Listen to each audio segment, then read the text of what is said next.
வணக்கம் நேர்களே. சில முக்கியமான தகவல்களை உங்ககிட்ட ஷேர் பண்ணலான்னு வந்திருக்கேன். என் பேர் ராஜா. வாங்க நிகழ்ச்சிக்குள்ளே போகலாம். இந்த ஈரான் அமெரிக்கா போர் சம்பந்தமான விஷயங்களில் ரொம்ப பெரிய ஒரு முக்கியமான அப்டேட் கிடச்சிருக்கு அப்படிங்கிறதுனால அதை முதல்ல உங்ககிட்ட சொல்லலான்னு வந்திருக்கேன். இப்போ அமெரிக்காவுக்கும் ஈரானுக்கும் இடையில் நடக்கிற இந்த போர்னால உலகமே ஸ்தம்பிச்சு நிற்குது. அதே நேரத்தில் கச்சா எண்ணெயோடைய தட்டுப்பாடு உலகம் ஃபுல்லாக ஒரு பெரிய தட்டுப்பாடாக இருக்குது. அப்படிங்கிற நிலமையில் ஈரான்கிட்ட இருந்து சைனாவுக்கு மட்டும் தொடர்ந்து எண்ணெய் போய்கிட்டே இருக்குது அப்படிங்கிறது தான் இப்போ நம்ம கவனிக்க வேண்டிய ஒரு முக்கியமான விஷயத்தில் ஒன்றா இருக்குது. இந்த ஸ்ட்ரெய்ட் ஆஃப் ஹோர்முஸை பிளாக் பண்ணதுனால கடந்த 13ஆம் தேதி ஏப்ரல் 13 அமெரிக்கா ஸ்ட்ரெய்ட் ஆஃப் ஹோர்முஸை கம்ப்ளீட்டாக பிளாக் பண்ணி தங்களுடைய கட்டுப்பாட்டில் வச்சுருக்காங்க. இந்த நிலமையில் ஈரான்லேருந்து சைனாவுக்கு மட்டும் இல்லை, உலகத்தில் எந்த நாடுகளுக்கும் பெருசாக கச்சா எண்ணெய் போகலை. அப்படிங்கிற நிலமையில் சைனாவுக்கு, அதாவது சைனாவில் ஜியான் அப்படின்னு ஒரு ஊர் இருக்குது. ஜியான் அப்படிங்கிற ஊர்லேருந்து ஈரானில் இருக்கிற தெஹ்ரானுக்கு 10,400 கிலோமீட்டர் தூரம் இருக்குது. இந்த 10,400 கிலோமீட்டர் வழியாக ஒரு ட்ரெயின் சர்வீஸ் சைனா ரொம்ப எவ்வளோ தொலைநோக்கு பார்வையோடு இருக்காங்க அப்படிங்கிறதுக்கு இது ஒரு உதாரணம்.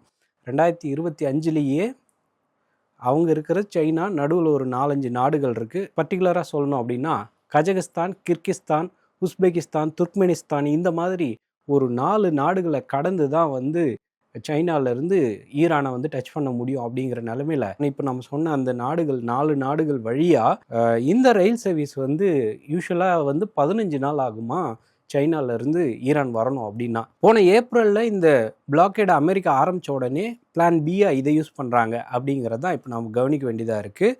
வழக்கமாக ஈரான்லேருந்து சைனாவுக்கு ஒரே அட்டம்ப்டில் நிறைய எண்ணெய் எடுத்துகிட்டு போகிறது கப்பல் வழியாக தான் ஈஸியாக இருக்குது. அமெரிக்கா பிளாக் பண்ணியிருக்காங்க அப்படிங்கிற ஒரே காரணத்துக்காக இந்த சரக்கு ரயில் மூலமாக ஈரான்லேருந்து சைனாவுக்கு எண்ணெய் அனுப்புகிறாங்க. அதை நம்ம தெரிஞ்சுக்க வேண்டியது இருக்குது. வழக்கமாக சைனாவிலேருந்து ஈரானுக்கு வாரத்துக்கு ஒரு ட்ரெயின் போகிற நிலைமையில் இப்போ உள்ள சிச்சுவேஷனுக்கு 3 நாளைக்கு ஒரு ட்ரெயின் சைனாவிலேருந்து ஈரானுக்கு போகிறதா சொல்கிறாங்க. இந்த 10,400 கிலோமீட்டர் தூரம் அப்படிங்கிறத இன்னும் ஸ்ட்ராங் பண்ணணும். நம்மளுக்கு இப்போது கப்பல் வழியாக வர வேண்டிய கச்சா எண்ணெய் கிடைக்கல. அப்படிங்கிற பட்சத்தில் நம்மளுக்கு இருக்கிற ஒரே ஆப்ஷன் இந்த ரயில் தான். அட்லீஸ்ட் 10 பேரல் கச்சா எண்ணெய் வர வேண்டிய இடத்துல 1 பேரல் கச்சா எண்ணெய் வந்தால் ஓரளவுக்கு நிலைமையை சமாளிக்க முடியும். அப்படிங்கிறதுனால இந்த ட்ரெயின் சர்வீஸ் அவங்களுக்கு தடை இல்லாமல் போய்கிட்டு இருக்கு. சொல்ல போனோம்னா அது 3 மடங்கு அதிகமாக இருக்குது. அப்படிங்கிறது தான் நம்ம கவனிக்கணும். ஈரான்லேருந்து சைனாவுக்கு எண்ணெய் ரயில் மூலமாக போகுது அப்படின்னாலுமே அதில் ஒரு சின்ன பிரச்சனை இருக்குது. அது என்ன பிரச்சனை அப்படின்னு பார்த்தீங்கன்னா, ரயிலில் ஒரே டைமில் 50,000 60,000 பேரல் கச்சா எண்ணெய் மட்டும்தான் ஒரு ஸ்ட்ரெச்சில் 15 நாள் ட்ராவல் பண்ணி சைனாவுக்கு கொண்டு போய் சேர்க்க முடியும். அப்படிங்கிறதுனால அது 10ல் 1 பங்கு தான் அப்படிங்கிறது நம்ம புரிஞ்சுக்கணும். கப்பல் போக்குவரத்து சரியாக இருக்கும் பட்சத்தில் ஒரே ஸ்ட்ரெச்சில் விஎல்சிசின்னு சொல்லுவாங்க. அந்த விஎல்சிசிங்கிற ஒரு பெரிய சைஸ் சரக்கு கப்பல் எண்ணெய் கேரியரில் 20 லட்சம் பேரல் கச்சா எண்ணெயை ஒரு ஸ்ட்ரெச்சில் அப்படி எடுத்துகிட்டு போயிட முடியும். அப்படிங்கிறதையும் நம்ம புரிஞ்சுக்கணும். இப்போது இந்த கட்டமைப்பை இன்னும் ஸ்ட்ராங் பண்ணுறதுல சீனா ரொம்ப ஒரு தெளிவாக இருக்காங்க. அப்படிங்கிறதுனால இது ஒரு முக்கியமான விஷயமா படுது. அதே நேரத்தில் அவங்களுக்கும் சில சிக்கல்கள் இருக்குது. சைனா இந்த ஜியானுங்கிற ஊரில் பெருசாக ரிஃபைனரி இல்லை. ஜியான்லேருந்து இந்த கச்சா எண்ணெயை அந்த நாட்டுடைய ரிஃபைனரிஸ் எங்கே இருக்கோ அங்கே எடுத்துகிட்டு போகிறதுக்கும் ஒரு டிரான்ஸ்போர்ட் இருக்குது. அதே போல் டெஹ்ரான்லேருந்து எண்ணெய் வளங்கள் ஈரானில் தெற்கு பகுதியில் தான் இருக்குது. ஆனால் இவங்க விட்டுருக்கிற ட்ரெயின் வேற ஒரு பகுதியில் இருக்குது. ஸோ அவங்களும் வேற ஒரு இடத்துலேருந்து பை லேண்டு மூலமாக தெஹ்ரானுக்கு எடுத்துகிட்டு க்ரூட் ஆயிலில் இங்கேருந்து சைனாவுக்கு போவாங்க. அந்த ஜியானுங்கிற ஊர்லேருந்து அவங்களுடைய ரிஃபைனரி எங்கே இருக்கோ அந்த இடத்துக்கு கொண்டு போவாங்க. அப்படிங்கிறது தான் நம்ம பார்க்க வேண்டியது இருக்குது. ஸோ இதனால் ஏற்கனவே அவங்களுக்கு எக்ஸ்ட்ரா செலவு, ப்ரீமியம் காஸ்ட்டில் தான் அந்த கச்சா எண்ணெய் கிடைக்கும். அப்படிங்கிற நிலமையில் இப்போ சைனாவுக்கு இது எக்ஸ்ட்ரா டிரான்ஸ்போர்ட் சார்ஜஸை அதிகமாக்குது. அப்படிங்கிறதையும் நம்ம இங்கே கவனிக்கணும். சரி, இந்த ஈரான் அமெரிக்கா போர் சம்மந்தமான விஷயம் ரொம்ப முக்கியமாகப்பட்டதுனால அதை முதல்ல உங்ககிட்ட சொன்னேன். 2வது விஷயமா என்ன இருக்குது அப்படின்னு பார்த்தீங்கன்னா, இந்தியாவிலே ஃபர்ஸ்ட் டைம் ஹைட்ரோஃபாயில் ஃப்ளையிங் போட் அப்படிங்கிற ஒரு படகு சர்வீசஸை ஆரம்பிச்சிருக்காங்க. நம்ம ஊரில் இல்லை, மும்பையில் ஆரம்பிச்சிருக்காங்க. இந்த ஹைட்ரோஃபாயில் அப்படிங்கிற டெக்னாலஜி என்ன அப்படின்னா, தண்ணியோட மட்டத்துக்கு கீழே ஒரு அலையை கிழிச்சிட்டு போகிற மாதிரி, தண்ணி கிழிச்சிட்டு போகிற மாதிரி ஒரு நுட்பம் இருக்கும். அதுதான் ஹைட்ரோஃபாயில். இதே டெக்னிக்கில் ஒரு போட்டை விட்டால் எப்படி இருக்கும்? இப்போது நீங்கள் ஒரு போட்டில் போகிறீங்க அப்படின்னா அந்த அலையோட தாக்கம் மேலும் கீழேயும் போகும். அதனால் படகு கொஞ்சம் மேலும் கீழேயுமா ஜம்ப் பண்ணுறதை நம்ம பார்க்க முடியும். ஆனால் இந்த ஹைட்ரோஃபாயில் அப்படிங்கிற டெக்னாலஜி மூலமாக போனீங்கன்னா ஒரே ஸ்டேபிளாக போக முடியும். அப்படியே அலையோட தாக்கம் இருந்தால் கூட அது வந்து போட் மேலே அடிக்காது, அதாவது போட்டோட அடிப்பகுதிக்கு அடிக்காது, ஆனால் ரொம்ப ஸ்மூத்தாக போயிட முடியும். அப்படிங்கிறதுனால இந்த டெக்னிக் ரொம்ப கவனத்தை ஈர்த்திருக்குது. இந்த டெக்னிக் தான் வந்து மும்பையில் அறிமுகப்படுத்தியிருக்காங்க. இந்த போட்டை வந்து ஸ்வீடன் நாட்டில் இருக்கிற கேண்டிலா அப்படிங்கிற ஒரு நிறுவனம் தான் வந்து இந்த போட்டை ரெடி பண்ணியிருக்காங்க.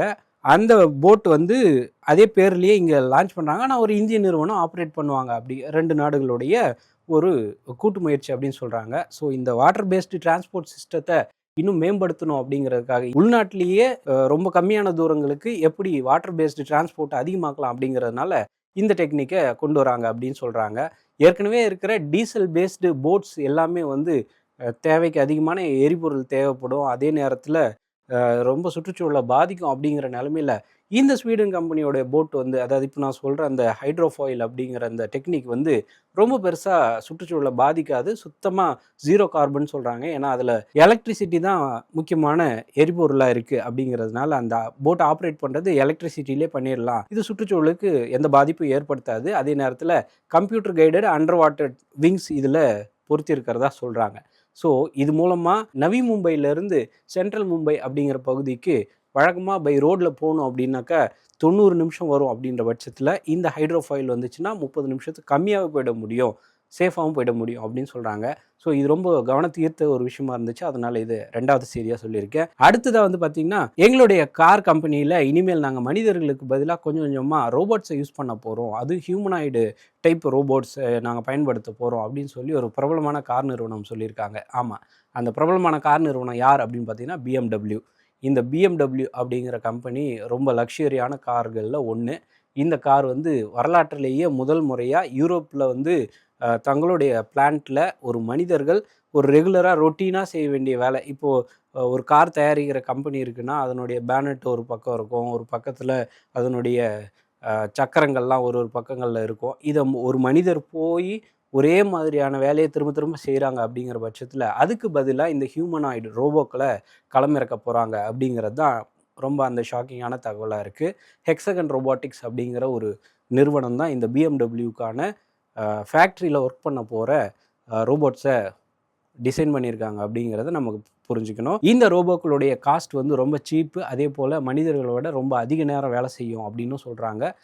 ரொம்ப பெருசாக இதுக்காக இடமும் தேவைப்படாது. ஒரு மனிதர் நின்னா எவ்வளோ இடம் இருக்குமோ அந்த அளவுக்கு இருந்தால் போதும். ஒரு 165 சென்டிமீட்டர் ஹைட்டில் இந்த ரோபோக்கள் இருக்க போகுது அப்படின்னு சொல்கிறாங்க. பர்டிகுலராக சொல்லணும் அப்படின்னா 21 சென்சார், கேமரா, ரேடார், மைக்கு இதெல்லாம் வந்து அந்த ரோபோக்களுக்கு ஸ்பெஷல் அடிஷ்னல் ஃபீச்சர்ஸ்ன்னு சொல்கிறாங்க. அதே நேரத்தில் கடைசி அப்டேட் வந்து அந்த ரோபோக்களுக்கு ட்ரைனிங் கொடுத்துட்ருக்காங்க அப்படிங்கிறது தான் நம்ம புரிஞ்சுக்கணும். ஏன் இந்த ரோபோட்ஸை திடீர்னு களமிறக்குறாங்க அப்படின்னா, யூரோப்பில் இந்த ஃபேக்ட்ரிஸில் வேலை செய்கிறதுக்கு பெருசாக லேபர்ஸ் கிடைக்க மாட்டேங்கிறாங்க அப்படிங்கிற ஒரு பிரச்சனையை சால்வ் பண்ணுறதுக்காகவும், ஃப்யூச்சரில் முடிஞ்ச வரைக்கும் இந்த ரோபோட்ஸே எல்லா வேலையும் பார்க்குறதுக்காக ட்ரைனிங் செஷனாக இதை நாங்கள் யூஸ் பண்ணுறோம் அப்படின்னும் BMW தரப்பில் சொல்கிறாங்க.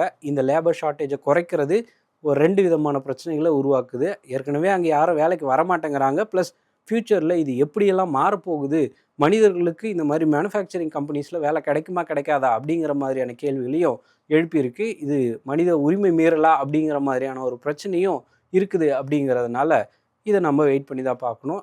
ஏன்னா ஒரே மாதிரியான வேலைகளை இண்டஸ்ட்ரியல் ரோபோட் செய்யும், அதே மாதிரி இப்போ இந்த ஹியூமனாய்டு ரோபோட்டும் செய்ய போகுது. அப்படிங்கிறதுனால அடுத்ததாக வந்து டொயட்டா, ஹிண்டாய் இந்த மாதிரியான கம்பெனிஸும் கொஞ்சம் கொஞ்சமாக மனிதர்களை வெளியேற்றிட்டு இந்த ஹியூமனாய்டு ரோபோட் இந்த கார்களை ரெடி பண்ண போகிறாங்க. அந்த ப்ரொடக்ஷனுக்கு ஹியூமனாய்டு ரோபோக்கள் பெரிய பங்கு வகிக்க போகுது. அப்படிங்கிறதுல எந்த மாற்று கருத்தும் இல்லை அப்படிங்கிறத நம்ம புரிஞ்சுக்கணும். இதுக்கு அடுத்தபடியாக இந்த ஜென்சிக்கு எங்கிருந்தால் இந்த மாதிரியான புது புது பிரச்சனைகள் வருது அப்படின்னே தெரியல அப்படின்னு புலம்பாதவங்களே ஆள் இல்லை.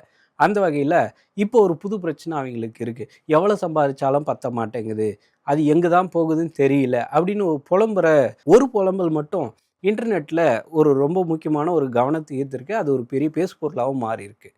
ஹர்ஷித் சர்மா அப்படிங்கிற ஒரு ஜென்சி சேர்ந்த இப்போ தான் வேலையை ஸ்டார்ட் பண்ணியிருக்காரு அப்படிங்கிற ஒரு இளம் தொழிலாளர் வந்து அவர் தன்னுடைய சமூக வலைதள பக்கத்தில் மென்ஷன் பண்ணுறாரு. நான் நிறைய சம்பாதிக்கிற மாதிரி தெரியுது, என் காசெல்லாம் எங்கே தான் போகுதுன்னே தெரியல அப்படின்னு சொல்லி புலம்பி ஒரு லென்த்தாக ஒரு கட்டுரை எழுதியிருக்காரு. அந்த கட்டுரையில் அவர் சொல்கிறது என்ன அப்படின்னு பார்த்தீங்கன்னா, நான் எவ்வளோ சம்பாதிச்சாலும் எங்கேயோ பணம் போய்கிட்டு இருக்கு அப்படின்னு நான் தேடி கண்டுபிடிக்கும் போது சப்ஸ்கிரிப்ஷன்ஸ் தான் அதிகமாக போய்கிட்டு இருக்கு. அது என்னென்ன சப்ஸ்கிரிப்ஷன் அப்படின்னு நான் கண்டுபிடிச்சிருக்கேன். நான் இப்போ சம்பாதிக்கிற பணத்தில் முக்கால்வாசியை சாப்பிட்டுக்கிட்டு இருக்கிறது அதுதான் அப்படின்னு சொல்லி புலம்பியிருக்காரு. அப்புறம் அவர் செக் பண்ணி பார்த்து அந்த டேட்டா என்ன அப்படின்னு பார்த்தீங்கன்னா, உணவு டெலிவரி ஆப் என்னென்ன ஆப் இருக்கோ எல்லாத்துக்கும் ஒரு ஒரு ப்ரீமியம், அதுக்கு ஒரு ஒரு ஒரு சப்ஸ்கிரிப்ஷன், அரை மணி நேரத்தில் சாப்பாடு வேணுமா அதுக்கு ஒரு சப்ஸ்கிரிப்ஷன், என்னென்னலாம் ஆப் இருக்கோ எல்லாத்துக்கும் ஒரு ஒரு சப்ஸ்கிரிப்ஷன், இதெல்லாம் கூட்டி கழிச்சு பார்த்தாலே தன்னுடைய பணம் இங்கே தான் போகுது அப்படின்னு அவர் கண்டுபிடிச்சிருக்கிறதா புலம்பியிருக்காரு. அந்த புலம்பல் தான் இந்திய அளவில் ரொம்ப பெருசாக ஒரு முக்கியமான ஒரு பங்கு வகிக்குது அப்படின்னு சொல்கிறாங்க. ஆமாம், இது நாங்களும் ஃபேஸ் பண்ணியிருக்கோம் அப்படின்னு சொல்கிறாங்க. முதல்ல அந்த சப்ஸ்கிரிப்ஷன் எடுக்கும்போது நல்லா தான் இருக்கும். அதுக்கப்புறமா உங்களையே தெரியாமல் உங்ககிட்ட அவங்க ரெகுலராக காசு எடுத்துக்கிட்டே இருக்காங்க அப்படிங்கிறது தான் ரொம்ப ஷாக்கிங்கான விஷயமா இருக்குது அப்படின்றது தான் அவரோட புலம்பலில் முக்கியமான ஒரு விஷயம். அதில் பணத்தை கட்டினாலும் பாதி ஆப்புக்கு மேலே நாங்கள் யூஸே பண்ணுறது கிடையாது ப்ரோ அப்படின்னும் புலம்பியிருக்காரு. இது ஒரு முக்கியமான விஷயம் அப்படின்னு சொல்கிறாங்க. சைலண்ட்டாக அதுவும் இல்லாமல் ஆட்டோ ரினிவல்னு சொல்கிறாங்க. ஆட்டோ ரினிவல்னால் இப்போ ஒரு ரூ. 149 ஒரு மாதத்துக்கு அப்படின்னு நீங்கள் எடுத்துக்கிட்டிங்கன்னா, அடுத்த மாதமும் நாங்களே ஆட்டோமேட்டிக்காக உங்கள் அக்கௌண்ட் இதை எடுத்துப்போம் அப்படிங்கிறது தான் ஆட்டோ ரினிவல். இந்த ஆட்டோ ரினிவலுக்கும் பெருசாக பணம் போகுது அப்படின்னு சொல்கிறாங்க. சரி, இந்த ஜென்சி பிரச்சனைக்கு என்னதான் தீர்வு காணலாம் அப்படின்னு சொல்லி எக்ஸ்பர்ட்ஸ் என்ன சொல்கிறாங்க அப்படின்னு பார்த்தீங்கன்னா, இந்த பிரச்சனைக்கு மைக்ரோ ஸ்பெண்டிங் ஃபேட்டிக் அப்படின்ற ஒரு பேரை வச்சுருக்காங்க. இந்த மாதிரி மைக்ரோ ஸ்பெண்டிங் ஃபேட்டிகை சரி பண்ணணும் அப்படின்னா அவங்க சொல்கிற ரொம்ப சிம்பிள் ஐடியா என்ன அப்படின்னா, உங்கள் பேங்க் ஸ்டேட்மெண்ட் எடுத்து பாருங்கள். அந்த ஸ்டேட்மெண்ட்டில் எங்கெங்கெல்லாம் ஃபிசிக்கலாக பணம் போகுது, அதாவது எங்கெங்கெல்லாம் சின்ன சின்னதாக பணம் போகுது அப்படிங்கிறது உங்களுக்கு நல்லாவே புரியும். அதில் எது தேவை எது தேவையில்லை அப்படிங்கிற ஒரு காலம் போட்டுட்டு மாதத்துக்கு ஒரு தடவை மட்டும் நீங்கள் ரீசார்ஜ் பண்ணுங்கள். தேவை ஏற்பட்டால் மட்டும் அதை யூஸ் பண்ணிக்கோங்க. மற்றபடி அதுக்கு வந்து ஆட்டோ ரினியூவலாக இருந்துச்சுன்னா அதை நீங்கள் கட் பண்ணி பாருங்கள். இது ஆட்டோமேட்டிக்காக உங்களுடைய பணத்தை நிறையவே மிச்சம் பண்ணும் அப்படின்னு சொல்லியிருக்காங்க. ஸோ இந்த மாதிரியான சின்ன சின்ன ட்ரிக்ஸ் அண்ட் டிப்ஸ் வந்து ஜென்சிக்கு ரொம்ப தேவைப்படுற ஒரு விஷயமா இருந்துச்சு. ஸோ இதை உங்ககிட்ட கொண்டு வந்திருக்கேன். இந்த மாதிரியான இன்ட்ரெஸ்டிங்கான தகவல்கள் தொடர்ந்து கொடுத்துட்ருக்கேன். என் பேர் ராஜா. நன்றி, வணக்கம்.